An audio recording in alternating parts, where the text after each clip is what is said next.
दोस्तों नमस्कार। VGF 90 days learning में आज है 10वां दिन। आज हम देखेंगे एक तितली की कहानी। चलो दोस्तों, 9 दिन से तो हम कुछ ना कुछ पढ़ाई करते थे, आज कहानी के माध्यम से भी हम पढ़ाई करेंगे। दोस्तों ये आपने ज़रूर देखा होगा, तितली मतलब बटरफ्लाई। बटरफ्लाई की जो लाइफ साइकिल कैसी होती है, सबसे पहले एक अंडा होता है, अंडे में से कीड़ा निकलता है। सबने देखा होगा, कहीं डिस्कवरी चैनल में या तो स्कूल में तो पढ़ाया जाता है, तो सबने स्कूल में पढ़ा होगा। अंडे में से कीड़ा निकलता है, वो कीड़ा पत्ते वगैरह खा खा के बड़ा होता है। बड़ा होने के बाद इसके आसपास ककून बनता है, गुजराती में उसको हम कोसेटो बोलते हैं। वो ककून बनता है, ककून के अंदर वो काफ़ी टाइम तक रहता है और वो कीड़ा में से वो बनता है कीटक। कीटक मतलब पतंगिया, मतलब बटरफ्लाई वो बनता है, जिसको हम हिंदी में तितली कहते हैं। तो ये पूरी प्रक्रिया है ना, कुदरत के क्रम के अनुसार होती रहती है। एक बार एक व्यक्ति कहीं से पसार हो रहा था और उसने देखा कि एक तितली अपने ककून में से बाहर आने का प्रोसेस कर रही है। उसको लगा कि इसको बहुत तकलीफ़ हो रही है, वो अंदर से बाहर नहीं निकल पा रही, लाओ मैं हेल्प कर दूँ। दयालु आदमी था, उसने तुरंत वहाँ गया और जो ककून वो जो था उसको खोल दिया और तितली को बाहर निकाल दिया और वो खुश हो गया, हाश आज मैंने बहुत अच्छा काम किया। लेकिन दोस्तों बाद में क्या हुआ, वो तितली बाहर तो आ गई लेकिन वो उड़ नहीं पाई, उसके पंख छोटे ही रह गए और फिर वो ज़िंदगी भर उड़ नहीं पाई। इसकी वजह से एक मेंढक आया और उसको खा गया और इसका जीवन वहाँ पे समाप्त हो गया। दोस्तों ऐसी ही चीज़ हमारे साथ होती है। कई बार हम ऐसा मानते हैं कि मैं उसको हेल्प कर दूँ, मैं इसको एजुकेशन में हेल्प कर दूँ, मैं इसको इसमें हेल्प कर दूँ, नौकरी में हेल्प कर दूँ। इस तरीके से हम हेल्प कर देते हैं। कई बार बच्चों को एजुकेशन में हेल्प करने की बजाय चोरी करने में हेल्प कर देते हैं, ऐसा भी होता है। लेकिन इससे क्या होता है, वो आर्टिफिशियल एजुकेशन हो जाता है, वो अपने तरीके से पढ़ा लिखा नहीं होता है। जब उसको रियल ज़िंदगी में फेस करना होता है तभी वो पीछे पड़ जाता है। तो इसकी वजह से वो आगे नहीं बढ़ पाता है। दोस्तों इनको तो आपने देखा ही होगा, ये है जाकिर हुसैन, प्रसिद्ध तबला वादक है। एक बार एक व्यक्ति इनके पास आया, उनको बोला कि मुझे तबला बजाना सीखना है, आप मुझे सिखाइए। जाकिर हुसैन ने मना कर दिया, नहीं भाई मैं किसी को तबला वादन नहीं सिखाता। उसने बोला आपको जितना पैसा चाहिए वो मैं देने को तैयार हूँ, जितना टाइम आप बोलोगे वो मैं देने को तैयार हूँ, लेकिन आप मुझे सिखाइए। जाकिर हुसैन को लगा कि हाँ ये व्यक्ति कुछ ज़्यादा इंटरेस्ट ले रहा है। उन्होंने बोला ठीक है मैं आपको सिखाऊंगा, लेकिन पहले मुझे ये बताओ आपने कहीं तबला वादन सीखा है? बोले हाँ, मैं एक जगह पे जाता था, वहाँ पे एक उस्ताद ने मुझे तबला वादन सिखाया। 8 महीने से वो सिखा रहे, लेकिन मैं जो चाहता हूँ वैसा मुझे नहीं सिखा रहे। इसकी वजह से मैं वहाँ से छोड़ के आपके पास आना चाहता, क्योंकि आप विश्व प्रसिद्ध तबला वादक हो और अगर मैं आपके साथ से सीखूँगा तो मैं बहुत बढ़िया तबला वादक बनूँगा, ऐसा मुझे विश्वास है। तो इन्होंने बोला ठीक है, तो मैं आपको सिखाने को तैयार हूँ, लेकिन आपको 5 लाख रुपया फीस देनी होगी और सीखने में आपको 5 साल लगेंगे। क्या आप 5 लाख रुपया और 5 साल देने को तैयार हो?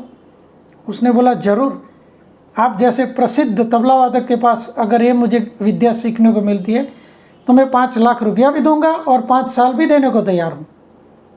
इस तरीके से बातचीत हो रही थी। उतनी देर में एक छोटा सा बच्चा आया, 10-12 साल की उम्र होगी। उसने भी वहाँ जाके बोला कि उस्ताद मैं आपके साथ रहकर तबला वादन सीखना चाहता हूँ।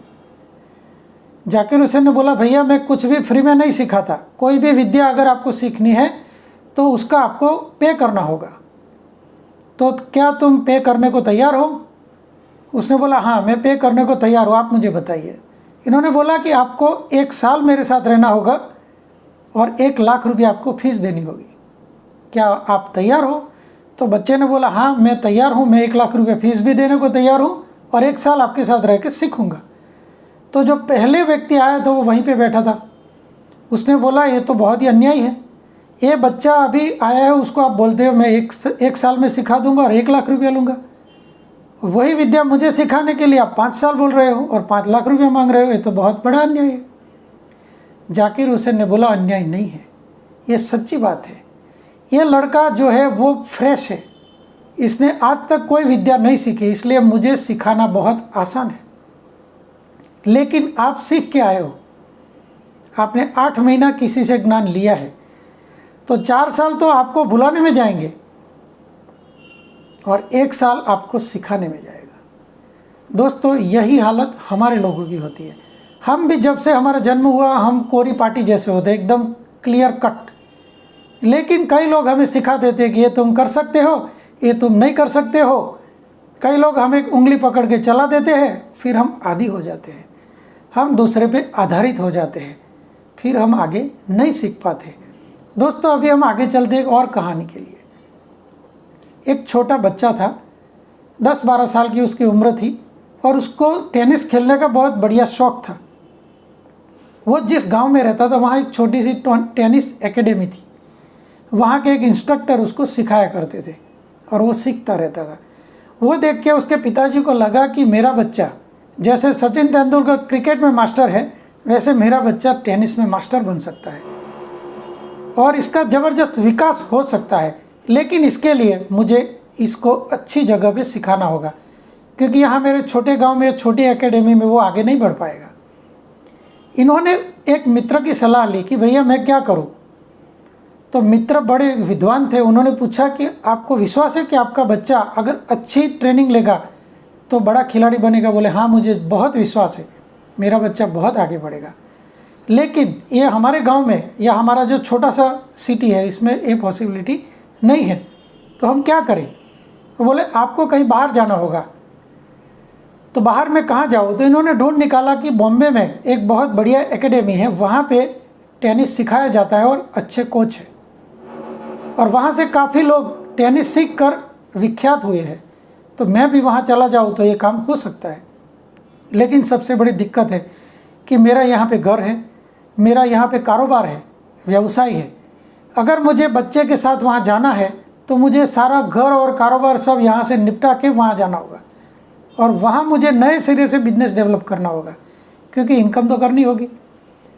तो वो मित्र ने बताया, विद्वान व्यक्ति थे, उन्होंने बोला कि अगर आपको लगता है कि मेरा बच्चा सफल हो सकता है तो आपको ये रिस्क लेना चाहिए।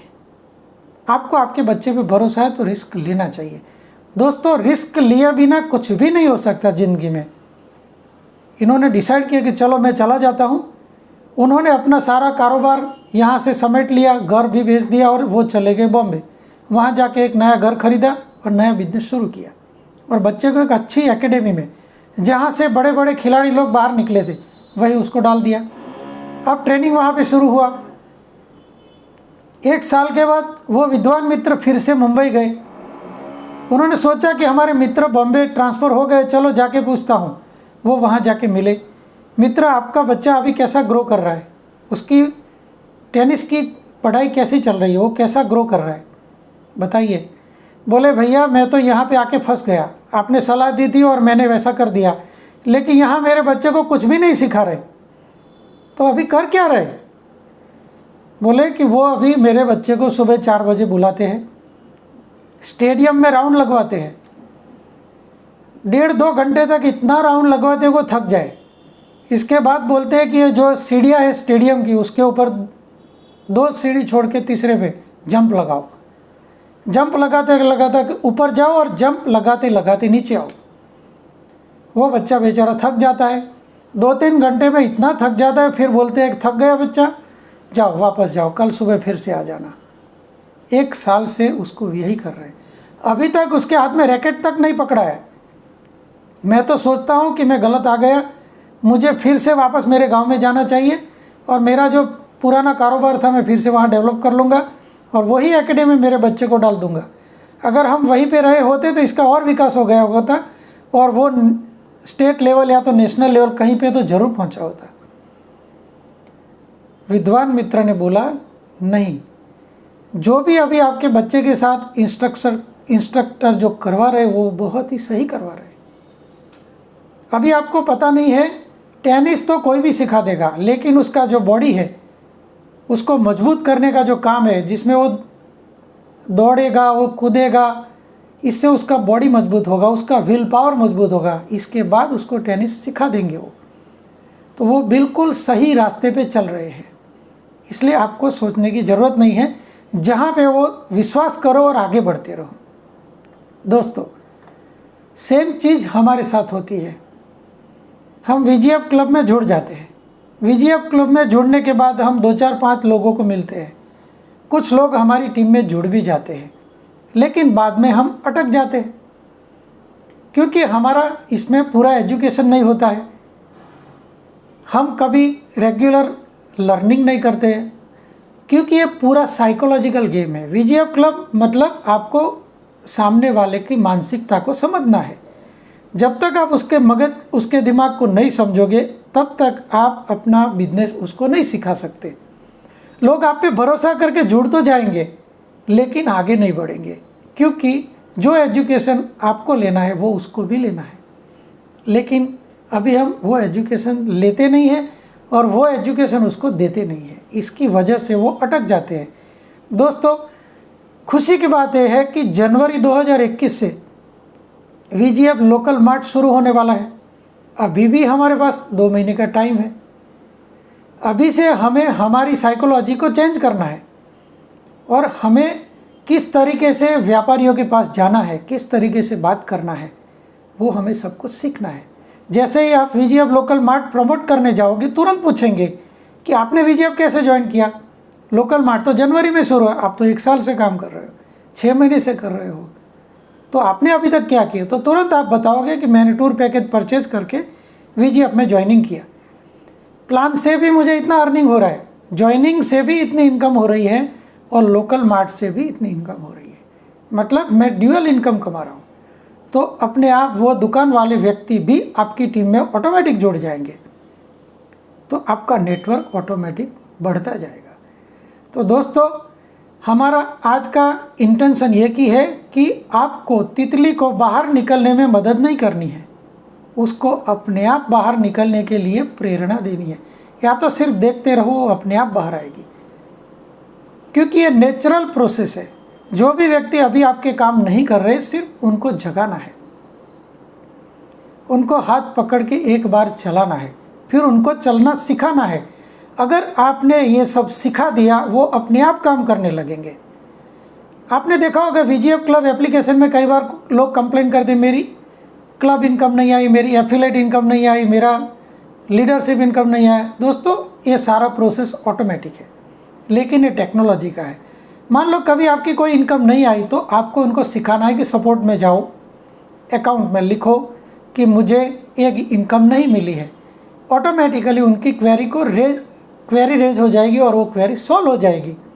मतलब हमें जो भी व्यक्ति VGF में जुड़ा है उसको सिखाना है, हर काम खुद करके नहीं देना है। टीम को जब आप सिखाना शुरू करोगे, आपकी टीम ऑटोमेटिकली ग्रो होने लगेगी। मैं मेरे एग्जाम्पल से बता सकता हूँ, जब मैंने ज्वाइनिंग किया, मैंने अभी तक सिर्फ 300 लोगों को खुद ज्वाइन किया है, लेकिन इसके बाद 1700 लोग टीम में ज्वाइन हुए। अभी तक 2000 की टीम बनी। कैसे बनी? यही माध्यम से हमारी टीम का ग्रोथ हुआ है। तो यही माध्यम से आपकी टीम का भी ग्रोथ होने वाला है दोस्तों। और ये चैनल का इंटेंशन ही यही है कि हम लोग 90 डेज तक कंटिन्यूस लर्निंग करते रहे। आज 10वां दिन है, अभी हम इसी तरीके से 80 एपिसोड बनाने वाले हैं। तो बने रहिए हमारे साथ और फिर से मिलेंगे एक नए सब्जेक्ट के साथ। तब तक के लिए धन्यवाद। Thank you.